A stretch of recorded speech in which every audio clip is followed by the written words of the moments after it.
2023 is stacked with game releases. We've had Resident Evil 4, we've got Zelda Tears of the Kingdom next month, there's Jedi Survivor coming in like 4 days, and there's still Spider-Man 2, Final Fantasy 16, Final Fantasy 7 Rebirth, and a bunch of other games still to come.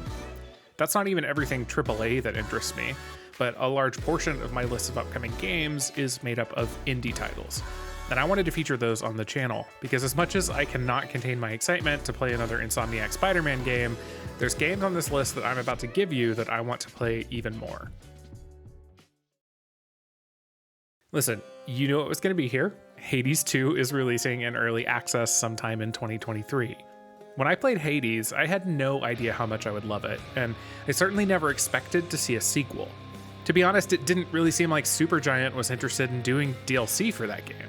I thought it would be just an infinitely replayable masterpiece of a video game that I'd compare every other game to for the rest of time. And it is that, but it's also getting a newer, greener, and definitely witchier sequel, with the lead character this time being Zagreus' sister.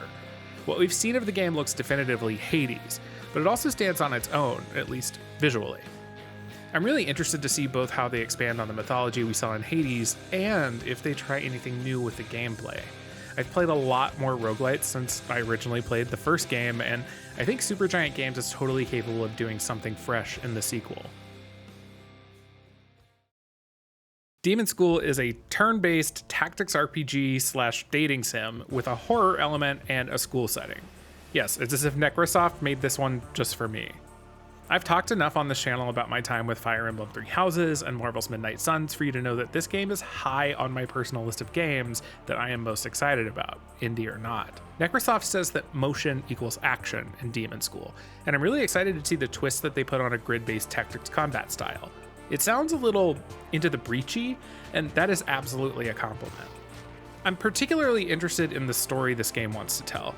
Brandon Sheffield, founder and one of Necrosoft's 7 listed team members, has likened the game to both Persona and Italian horror films. I've played maybe an hour of Persona 5, I know, and I've literally never seen an Italian horror film, so who knows what that means. In any case, it looks sick, and I can't wait to play it. Is this one an indie? I mean, they got bought by Netflix, but whatever. Feels good enough for this list. Oxenfree 2 Lost Signals. Oxenfree was the first non-Nintendo game that I played on Nintendo Switch. This is before I really got back into video games around 2019, after several years of playing only a handful of the biggest releases. The first game was actually quite scary, but I really loved how it was a narrative that told me something interesting about its characters and looped back around on itself.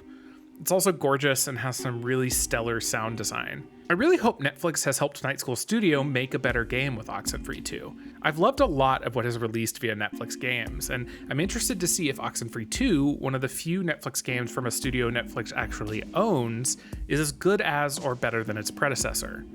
Side note, if you're not playing Netflix games, you should be. They've got really good stuff on there. Skate Story is a skateboarding game in the underworld. It's literally Tony Hawk's Pro Skater in hell. About a year ago, this game was announced with an incredible looking trailer set to this killer track called Set It On Fire by Blood Cultures, who are apparently contributing music to the full game. If all this game is skating and vibing to res-like visuals and chill music, I'll be there. I've played a lot of Tetris Effect, y'all. I'd be fine if this was just like that.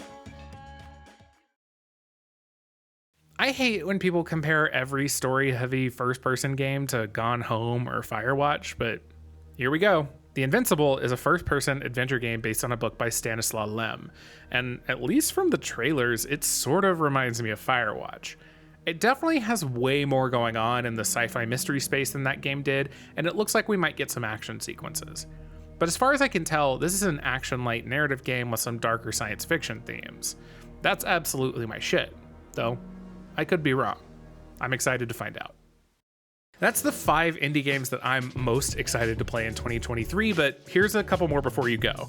There's Viewfinder, this camera-based visual puzzler with vibes of MC Escher, and also Planet of Lana. I'm totally going on vibe here, as platformers aren't usually my thing, but it's a sci-fi puzzle adventure game with a trailer that really caught my attention, and a demo out on Steam that I should probably play already. I'm just as excited as anyone else about games like Tears of the Kingdom, Jedi Survivor, and the Advance Wars remake that just came out, but I'm hoping some of these games will show up on my end of the year list alongside some of those. I don't usually do this, but if you like this video, give it a like on YouTube, share it with a friend, leave me a comment. I'd really appreciate all of that. And I'll see y'all next time.